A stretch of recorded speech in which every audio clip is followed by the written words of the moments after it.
Number 1, be punctual. If you are going to be late or you're going to miss a class, you must call the school prior to the start of the class. Remember, managers almost always call the school for details on your performance in class. Number 2, graduation from our program requires a minimum of 45 hours. There is no maximum time limit. Many of you will require additional practice time. We want you to learn at your own pace. The bar is yours to practice between the hours of 9:30 a.m. and 11 a.m., as well as 3:30 p.m. and 6 p.m. Monday through Friday. Please feel free to take advantage of this extra practice time. We want you to be among Maryland's best bartenders. That is why we take our training very seriously, and remember, when you graduate, you're not just representing yourself, but you're also representing the Academy. 3, we feel you should ask as many questions as possible while you're training. No question is unimportant, and many times it will reflect a thought of your fellow classmates. Use your classroom time wisely. Please do not talk, use your cell phone, or distract other students during lectures. Do not fill out your flashcards in class. This is a homework assignment, and your partner needs your individual attention to excel in this class. Please utilize your practice time behind the bar to its fullest. Every moment you have behind the bar is a moment that will make you a more efficient and professional bartender. Number 4, students who have payments due are required to make those payments prior to the beginning of the class, on or before the due date. If the student does not make his or her payment on the due date as agreed, this could result in you not being able to return to class until the full amount is paid. Number 5, at the end of each class, students will have 15 minutes to clean and restock their stations. The instructor will go over this in greater detail at the end of your first class, and it will continue to be reviewed as needed throughout your course. Number 6, please use only one bar towel that is given to your group at the beginning of the class.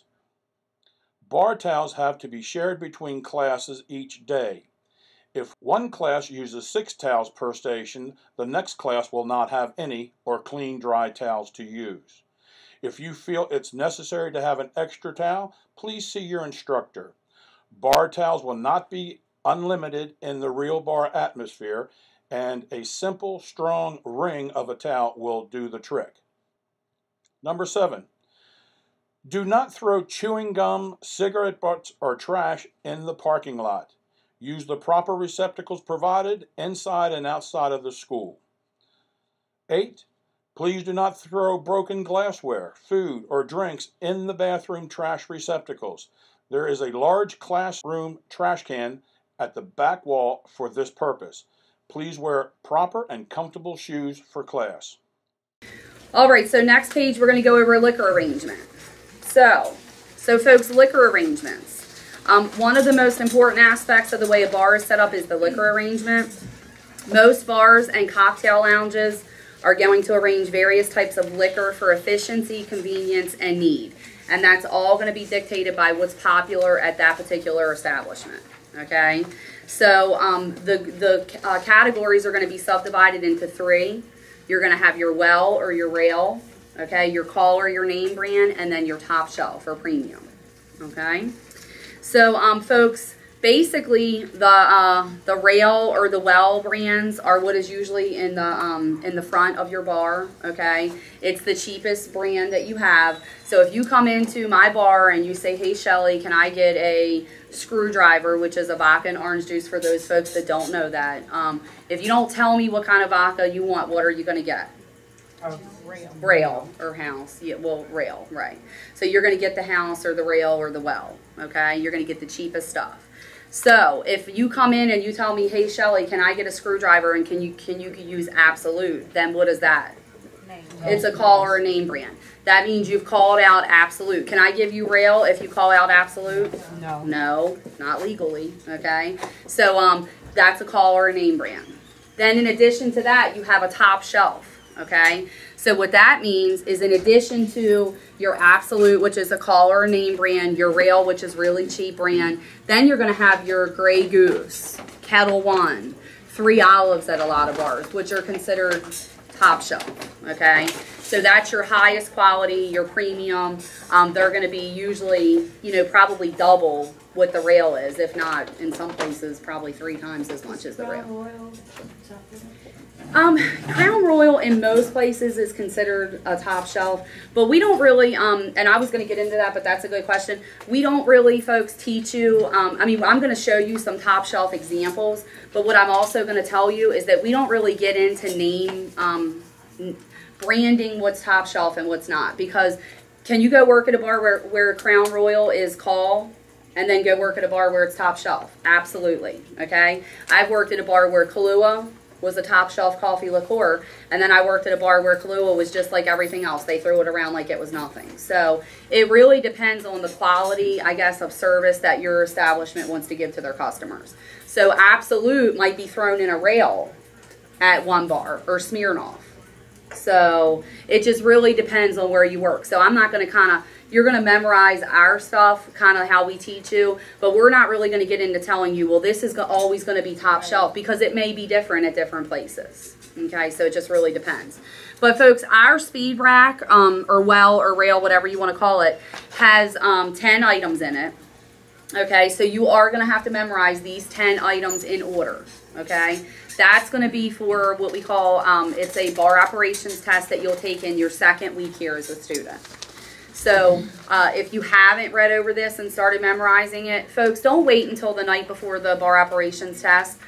Every day, learn 3 in order. You know, vodka, gin, rum, tequila, or 4. Okay, and then the next night, learn the whiskeys, and then so on and so on. But try to just start getting that embedded in your head. You always want to keep it in the proper order. When you come in, if it's out of order, put it in the right order. That way you just kind of get a habit.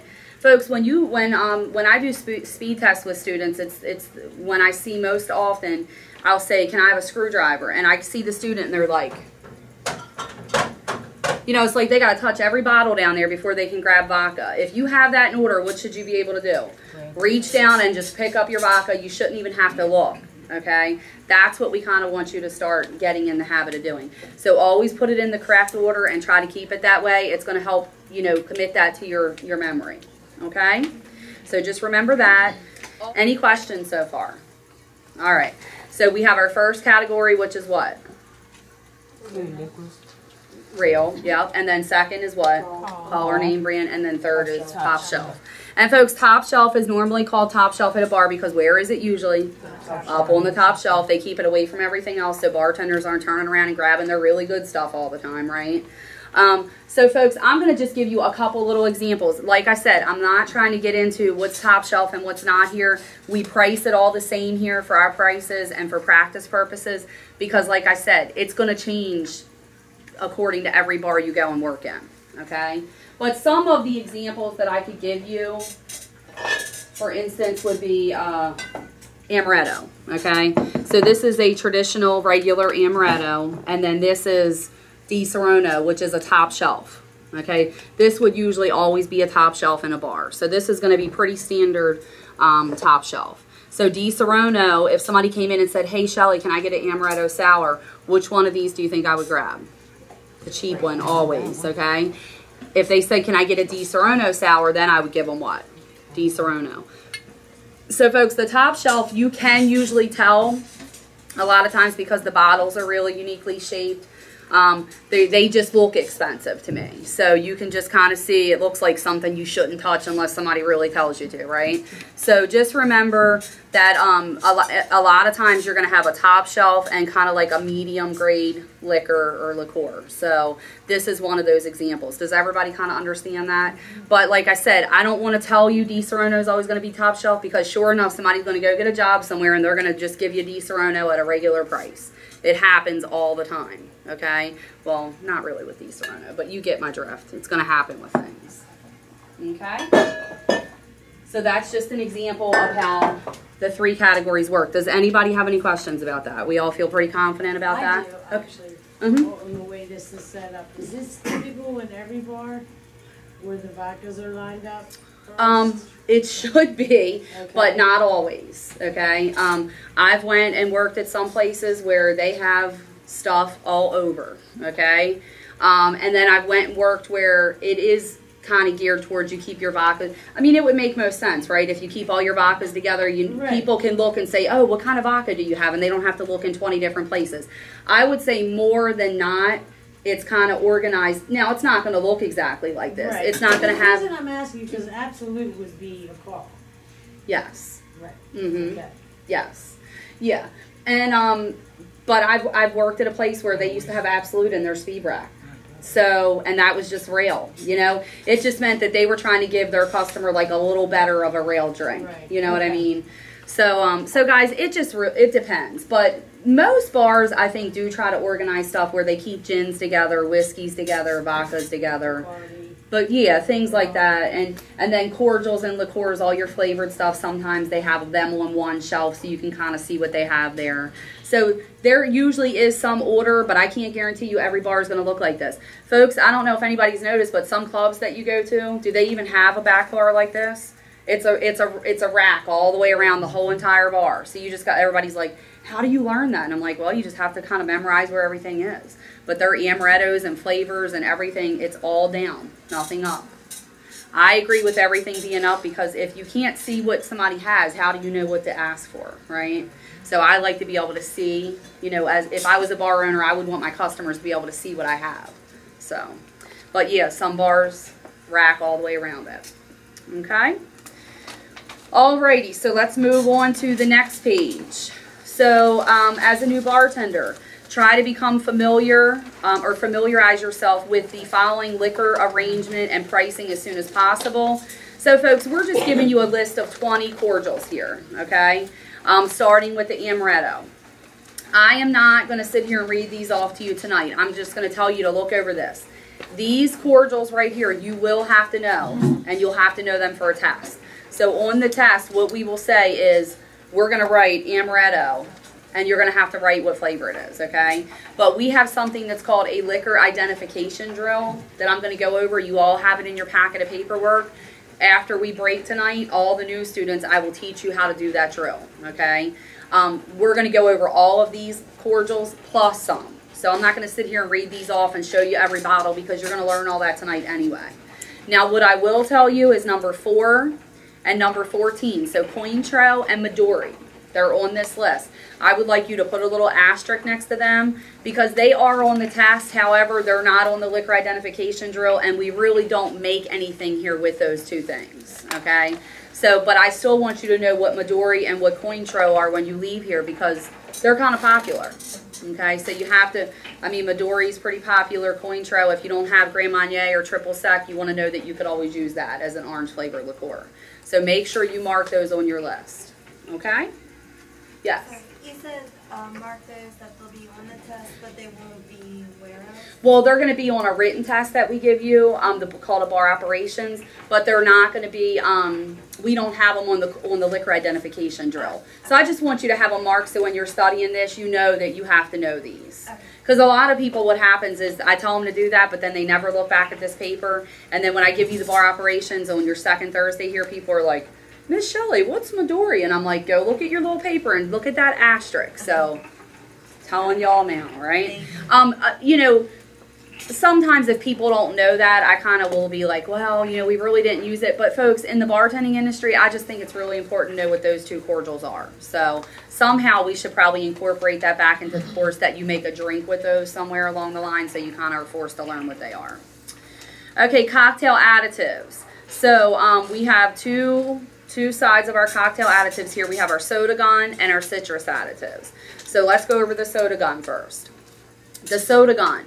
We want you to learn the letters on the soda gun and what comes out when pressed starting tonight, okay? Hopefully you've reviewed it a little bit. If you have not, you know, you're going to learn it tonight anyway, because you're going to make drinks starting tonight.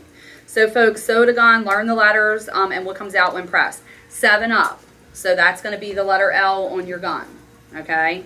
Club soda is the word soda. Folks, that's important. Like in the bartending industry, you have to know now that when someone says soda, they mean what?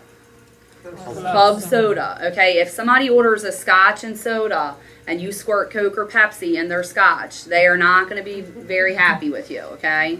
So you're going to be dumping, if it's a really expensive scotch, down the drain and giving them a scotch and soda water. So please remember that in the bartending industry, it's very common for somebody to order a gin and club soda, or, you know, a scotch and soda, vodka and soda. You know, soda goes with a lot of things. Iced tea vodkas with a splash of soda water is very common nowadays. So there's a ton of things that people refer to, and it's soda water or club soda or seltzer water. That's what our soda means. So seltzer water would be the same as club soda? Yep, soda water, seltzer water, club soda, all the same. Okay, but you have to get that embedded in your head, because if anybody thinks a soda is soda pop, you're always going to want to hit that Coke or that Pepsi, and we don't want you to do that. So you have to just start thinking like a bartender. If you hear the word soda, it means club soda. Okay, D means your Diet Cola, whatever that brand may be. G for ginger ale. The button that says water across it, that's exactly what it is, water. Okay, R is red wine. C is for cola. T is for tonic water. W is your white wine. And folks, if you want to take the B where it says blush wine, I want you to scratch the blush wine out and put Red Bull. We've added Red Bull to our soda gun. Okay? So where it says B, blush wine, I want you to scratch blush wine and put Red Bull. Yes, ma'am. What's the difference in tonic water and soda? That's a good question. Soda water just really has no, like club soda has no taste to it. It's just a seltzer water. So it's just carbonated. Whereas tonic actually has a flavor to it. Anybody in here a tonic, gin and tonic drinker? So would you be able to tell the difference if somebody gave you a gin and tonic or a gin and club soda? Yeah. Yeah. Tonic is sweet. Tonic kind of has a sweet, almost like tarty taste to it. It's kind of hard to explain, but it has a taste. Whereas club soda is just no taste whatsoever. Okay? And folks, that's really important. I'm glad you actually brought that question up. As a bartender, you do have to know that those two things are not interchangeable. They are not the same thing at all. So if someone orders a gin and tonic and you give them a gin and club soda, that is not, they're not going to drink it. So you cannot interchange club soda and tonic water. Some people think that you can, and you cannot.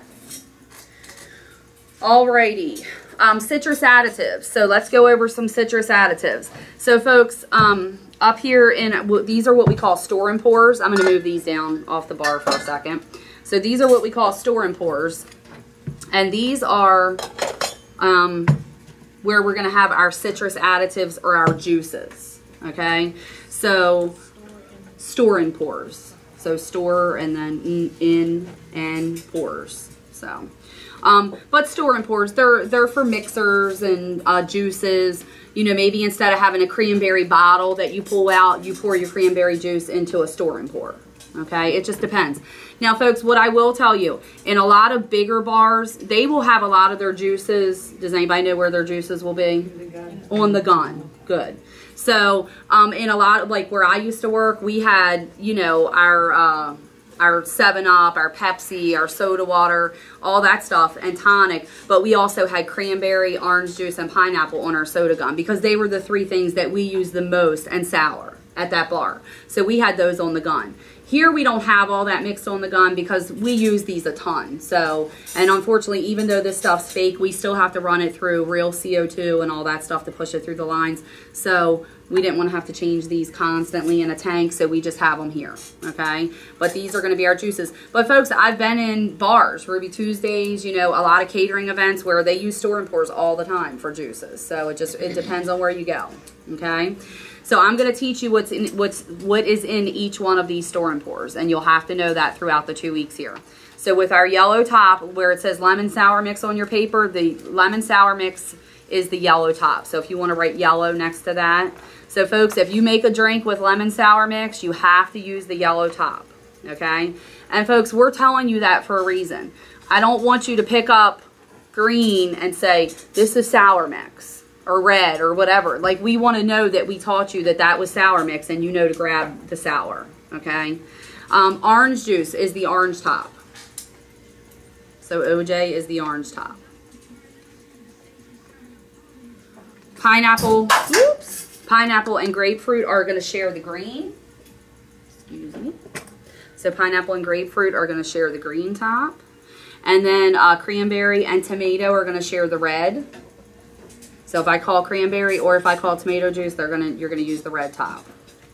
And then milk or half and half or cream, we're going to use the white or the clear top. Anybody have any questions so far? All good? Okay. Obviously, you're just showing us one because you have two that are red, one for cranberry, one for tomato juice. They're separate, right? Well, nope. That's a good question. It's the same top. So if I call cranberry, it's different bottles. Nope, it's the same bottle. So if you use cranberry, you're going to use this. If you use tomato juice, you're going to use this. I know. Here. Yes, but in a real bar, it's going to be two different bottles. Okay. Yes. Yeah, guys, when you're in a real bar, like even grapefruit and pineapple, they're going to be totally different. I kind of figured it. Yeah. But no, that's a good question. Like I said, any question, we love to hear it. So here for general purposes, because the green top, obviously pineapple and grapefruit juice look very similar. So we thought, why have two store and pours, in the room constraints here up at the bar. So, but we're going to share. And I know this cranberry doesn't look much like tomato juice, but we're just going to pretend here, right? It is all fake after all. Okay. So everybody has that written down, right? In addition to all those things, a couple other things that are going to be on your bar top or close by are grenadine and Rose's lime, okay? These are two additives that have no alcohol in them, so they're usually on the bar top, close by it. They're used in many, many things. Rose's lime is a staple because it's margaritas. I mean, you use that for from scratch margarita. Yes, ma'am. What's the difference between the pourers on the top? I'm going to go over all that in a few minutes. So I'm going to teach you the difference because we actually have 3 different pours. So I'll teach you all 3. Okay. But folks, Rose's lime and grenadine. Grenadine is red. So anything that you get like a tropical drink that it's red, it usually has grenadine in it. Okay.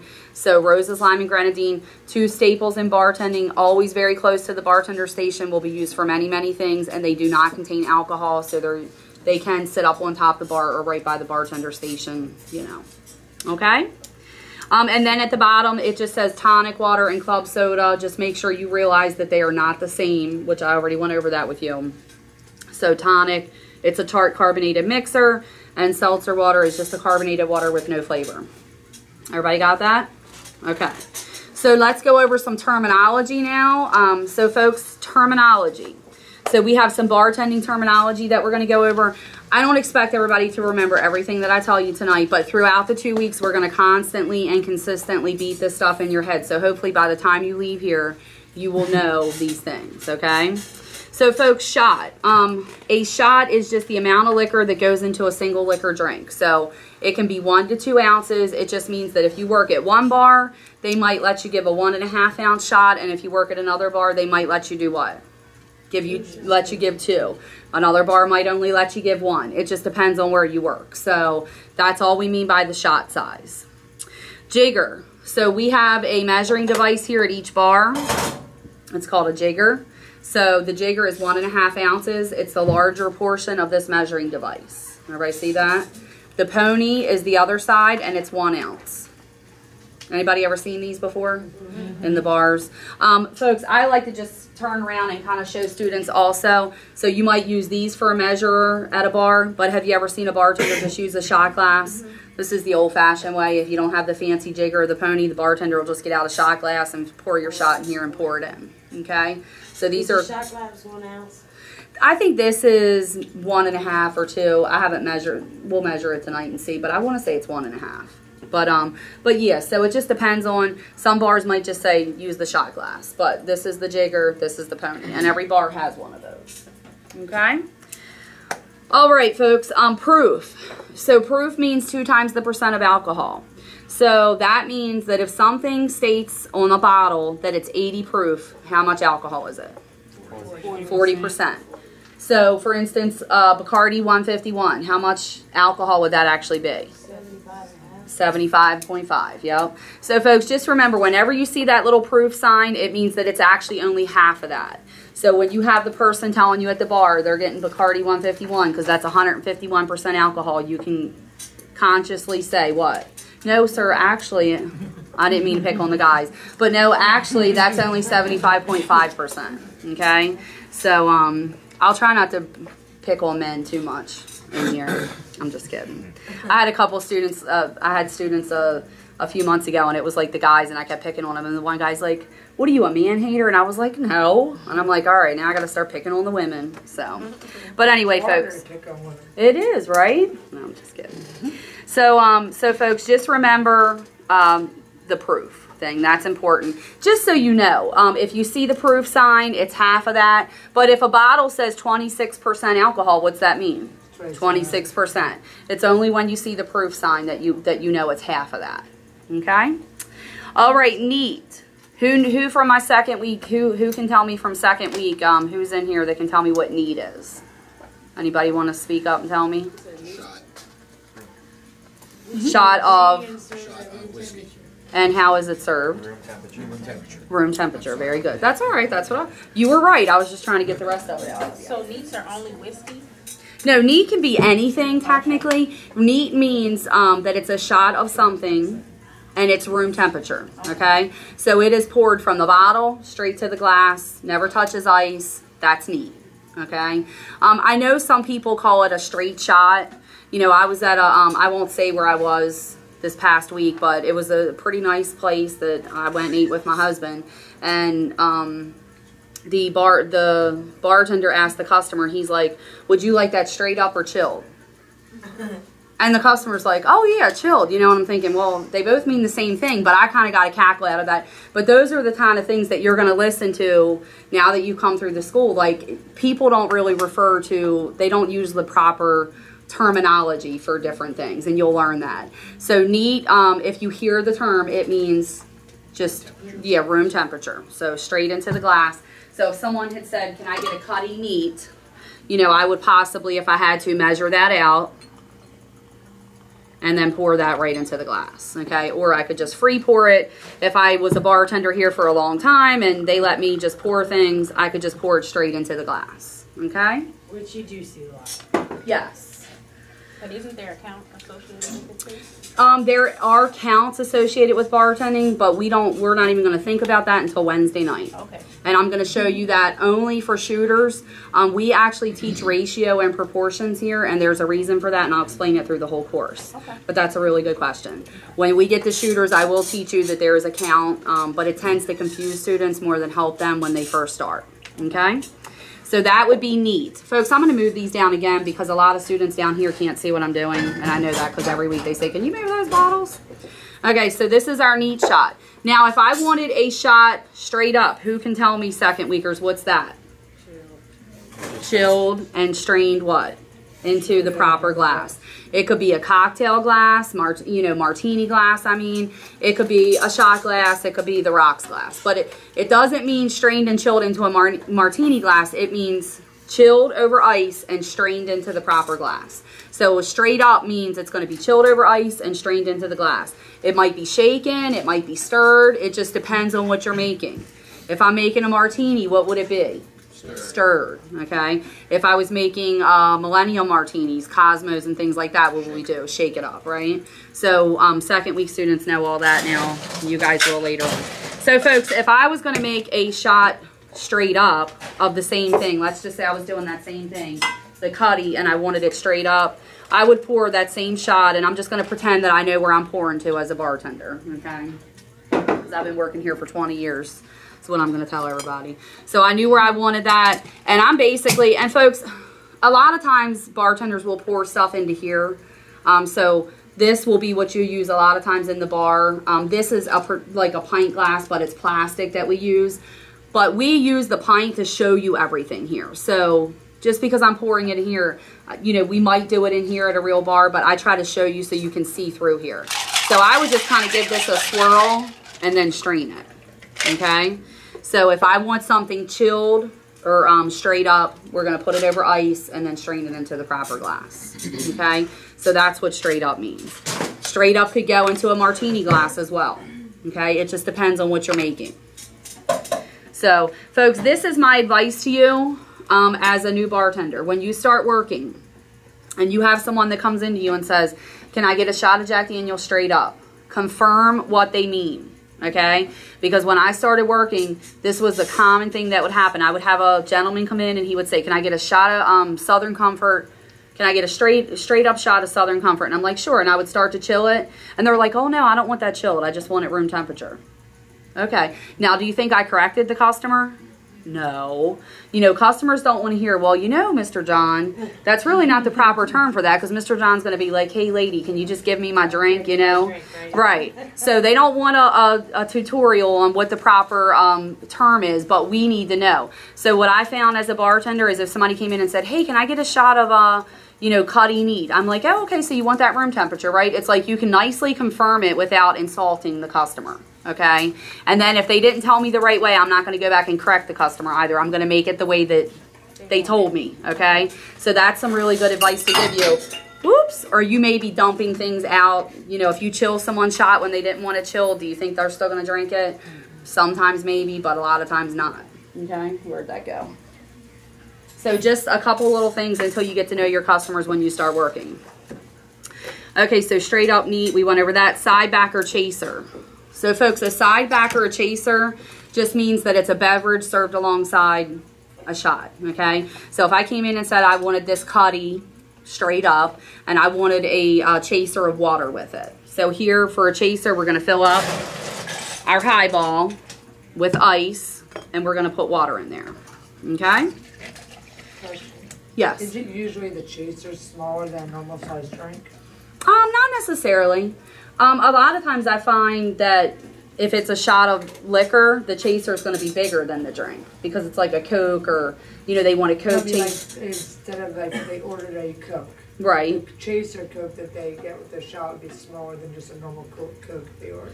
Not necessarily. Sometimes the bars, like here, we just give it to you in the regular size highball, which is what we would give you a Coke in if you came into the bar. Okay. So not necessarily, okay? But I see what you're saying. Like maybe they give it to you in a smaller glass, and some bars may do that. It just depends on their method. Here and at a lot of places, they're just going to give it to you in a regular size glass that if you came into a bar and weren't drinking and just wanted a Coke or a water, whatever, they would give you that in, okay? We don't charge extra for the chasers here, okay? And folks, one more thing while we're into getting some ice, I want to make sure that everybody knows you have to use the ice scoop, okay? Do not dip your glasses into the ice. That is a very bad habit to get into. It can prove very, it can do some damage for you. If you dip a glass into the ice bin while you're very busy and it breaks, what do you have to do? You got to melt everything down. And believe me, when you have people yelling orders to you and that was your only ice bin, that can prove to be very frustrating. So make sure you always use your ice scoop and try to keep that out of your ice bin. Keep it up here. If you constantly put it down here, somebody's going to come behind you, dump ice on top of it. Before you know it, you're not going to be able to find it, and it's really just a safety and health thing. You're not supposed to have it in the ice bin, okay? All right, so on the rocks. So folks, anything on the rocks means that we're gonna put it over what? Ice, okay? So here, if we do anything on the rocks, we fill it all the way up with ice. So a highball on the rocks all the way up with ice. If I did a rocks glass on the rocks all the way up with ice, and the other one that we're gonna do here sometimes is a Collins. And that would be filled all the way to the top with ice. So in order for your ratios and proportions to turn out properly here, we want you filling all of these totally to the top with ice, okay? No half glasses of ice. All right, so everybody follow me on that? Okay. So, ooh, see, I almost did that. What else do we have here? So sip stick or straws. Folks, anything that gets ice here gets a straw. So if you want to write yourself a note, ice, straw, no ice, no straw, okay?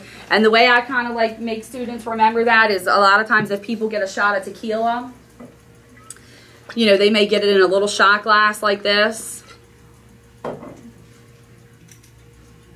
Does that look right? Is anybody in here? Unless you're not a drinker. We all know, all of us drinkers know that doesn't look right, right? So try to remember, no ice, no straw, ice, straw. Unless hot, right? What's that? Unless hot. Unless hot, yeah.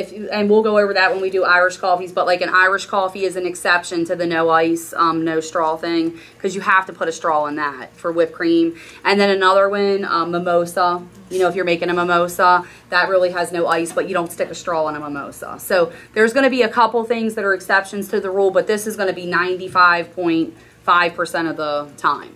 So ice, straw, no ice, no straw. Okay. And then that brings us to the pourers, so we can answer this young lady's question here. So folks, pourers. We have 3 different types of pourers. We have a slow plastic pourer, a fast metal pourer, and we also have a pre-measured or controlled pourer. We don't have many of these on bottles here, so you don't really have to worry. I'm just showing you this so you know what this is, okay? So folks, we have 3 different types of pourers here that we're going to use. And usually in a bar, they might have all metal, they might have all plastic, or they might have all pre-measured or controlled, or what could they have?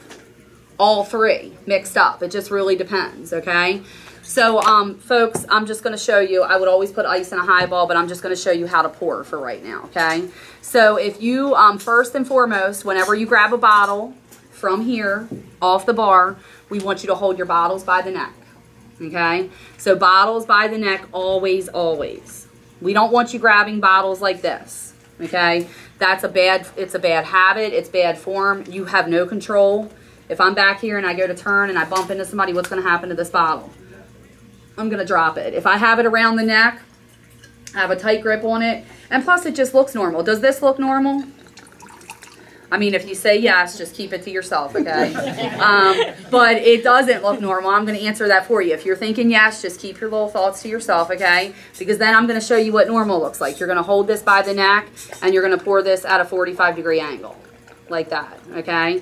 Folks, another thing, if you take these plastic pourers and you try to lift them straight up and down, what's going to happen? That's what you're going to look like, okay? So I see people do that all the time with the speed test. So plastic pourers, 45-degree angle. Like that, okay? Bottles by the neck. If we take a pourer off to refill a bottle here, which will we refill bottles in the real bartending world? No. Negative, right? We will not be, okay? But we will be refilling them with fake stuff here. So when you take pourers off, folks, always make sure you put the pourer back on facing away from the label, all in one direction. And you'll see that more through tonight. Chrome jet or fast pourer. So fast metal pourer or chrome jet pourer, hold it by the neck, straight up and down. So just like this, okay? Folks, you don't want to be pouring these like this because it looks like it's going to take a while, okay? So straight up and down motion, these do not get stuck midair if you do that. So straight up and down for these guys. And then pre-measured or controlled pourers. These guys are automatic shut-off pourers. Everybody see that? So this pourer, basically, a bar owner can order in half-ounce increment, 1 ounce, 1.5, 2 ounce, and they place it on their bottles, and when their bartender lifts up and pours, what happens? Well, that just shut off automatically. Shuts off automatically, okay? So you might see these in the bartending industry as well. So this is supposed to prevent overpouring. Any questions about the pourers? Yes. What was the last one called? Oh, it's a pre-measured or controlled pourer. It's on page 13 of the book. Degree angle, should we hold that at? This one pretty much straight up and down is fine with this one as well. Okay. Let's see. And folks, the bottles, I mean, I know like Chambord is kind of a weird bottle, but you can pretty much hold almost every bottle by the neck. We want you really trying to hold them up around the neck. I don't want you picking bottles up and holding them by the bottom and stuff like that.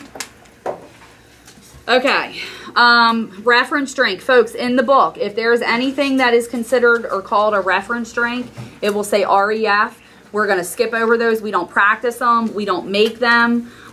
You're more than welcome to look at them, and if you see one that you just have to like try out, then do it. But folks, I'm here to tell you, we are going to give you a big amount of drinks that you have to learn, that you are required to know. So do you think you want to be practicing stuff that you're not required to learn? No. Absolutely not.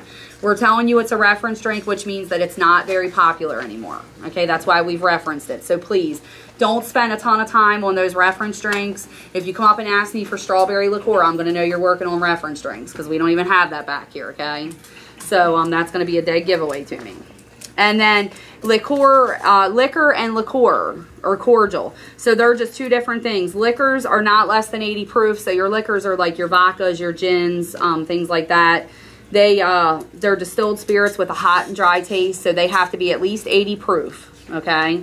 Cordials and liqueurs are sweet, syrupy, alcoholic beverages that come in many different flavors, and they're high in sugar.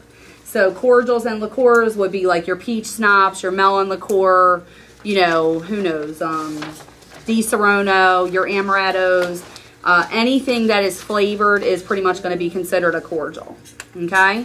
So just so you know the difference, we're not really going to test you on that, but it's just nice to know the difference. What about the, I'm sorry, what about the flavored vodkas and stuff like that? That's a really good question. I am going to have to look that up because you're like the third student that's asked me that. From what they say a cordial is, I would have to say that the flavored vodkas are not 80 proof. Well, I know they're not. They're like 75 or something like that. Yeah, so, and some are only like 60 proof, okay? So they're really not, they would be considered technically a cordial, but they're still being called vodka. So I'd have to look up and see how they characterize that, but that's a really good question. Because they become really popular. They're really popular, but think about it, guys. If you're not a vodka drinker, like a straight vodka, could you ever just drink straight vodka if you don't drink vodka? No.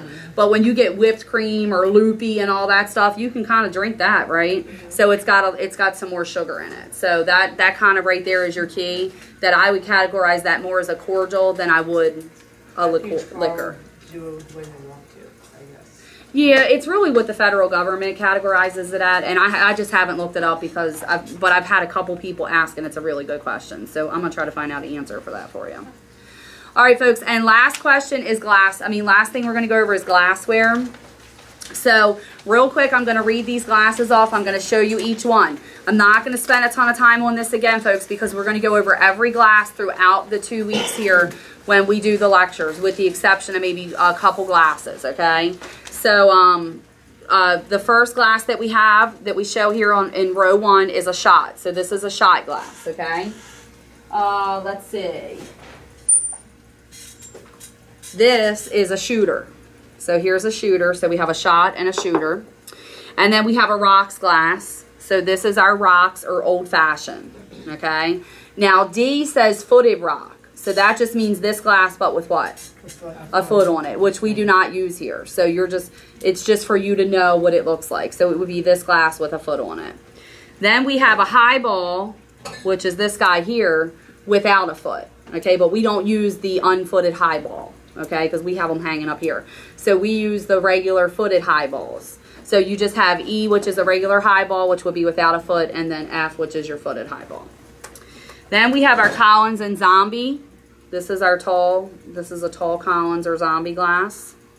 Cordial or Pony is just kind of, figures everything is moved when I'm trying to stay here in front of this tonight. Cordial or Pony is just kind of like a specialty glass. Folks, you can kind of see it's kind of shaped like, you know, they would serve ouzo or something like that in it. A layered drink. Yeah.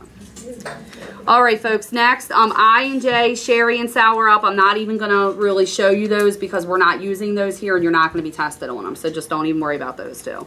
Cocktail or martini. Now, K looks a little different than this glass, right? But this is the cocktail or martini. So if you need to change the lip of it to make it look rounder for you, but this is a martini glass or a cocktail glass. You can refer to it as either or, okay? All right, champagne. So, folks, then we have champagne. This is kind of like, I call it the older fashioned looking champagne glass. So we have this champagne glass here. And then we have our margarita glass, which we're only really going to use for frozen drinks. But everybody needs to kind of know what a margarita shaped glass looks like. And a snifter. So our brandy snifter. This is what we call a brandy snifter, and this is for brandies, cognacs, and then really nice liqueurs or cordials, such as Grand Marnier. If you've ever seen somebody sip on Grand Marnier, sometimes they'll get it in a snifter. But this is a brandy snifter, mainly for cognac and brandy. Okay. Pilsner, footed Pilsner. So we have a regular Pilsner down here, which is right here. And the footed Pilsner would be the same thing, but with the foot. Okay, and Pilsners, for anybody that's a big beer drinker, you know, you can get a Pilsner this big or this big. It just depends on where you are. So this is just a small Pilsner, but O is a footed Pilsner. P is this regular Pilsner here. Q is the pint glass, which we're just using plastic. So this is a pint glass, which would be just clear plastic in a bar. Okay? And then beer mug. So we have a beer mug. Let me see, that's down here. I'm going to grab that. This would just be our traditional beer mug. They come in all different sizes as well. Shorter, taller. It just depends on where you work. So that's our beer mug.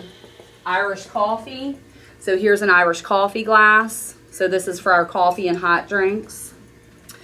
And then a hurricane. So folks, our hurricane is for our fancy frozen drinks. Some bars will serve these with on the rocks drinks, but it just depends on where you are. But this is a hurricane. Then we have our tulip or fluted champagne. So here's our fluted or tulip champagne. What's the most popular drink that goes in here? Mimosa. Without a straw, right? Remember that. Okay, wine glasses. Folks, we only really have one size wine glass. This is just like an all-purpose wine. But on the sheet, they're showing you V is a red wine glass. It's like the short, fat glass. And then W and X are kind of all-purpose or white wine glasses. You can really use them for either. And then the full carafe and half carafe, or full liter and half liter, are these folks right here. So full liter, half liter, full carafe, a carafe, half carafe. These, you know, at some places you might get wine served in these. I'm seeing sangria in these a lot of times. So sangria and a bottle service, if you're at a VIP area and you get a bottle of something and you want a juice, they'll bring your juices in this. Okay? So folks, other than that, MBA's price list, you can use that as a reference, but I'm going to give you prices as we go through every lecture. So you really don't have to memorize that down here because I'm going to have you write them as we go through. Does anyone have any questions at all? No? Okay.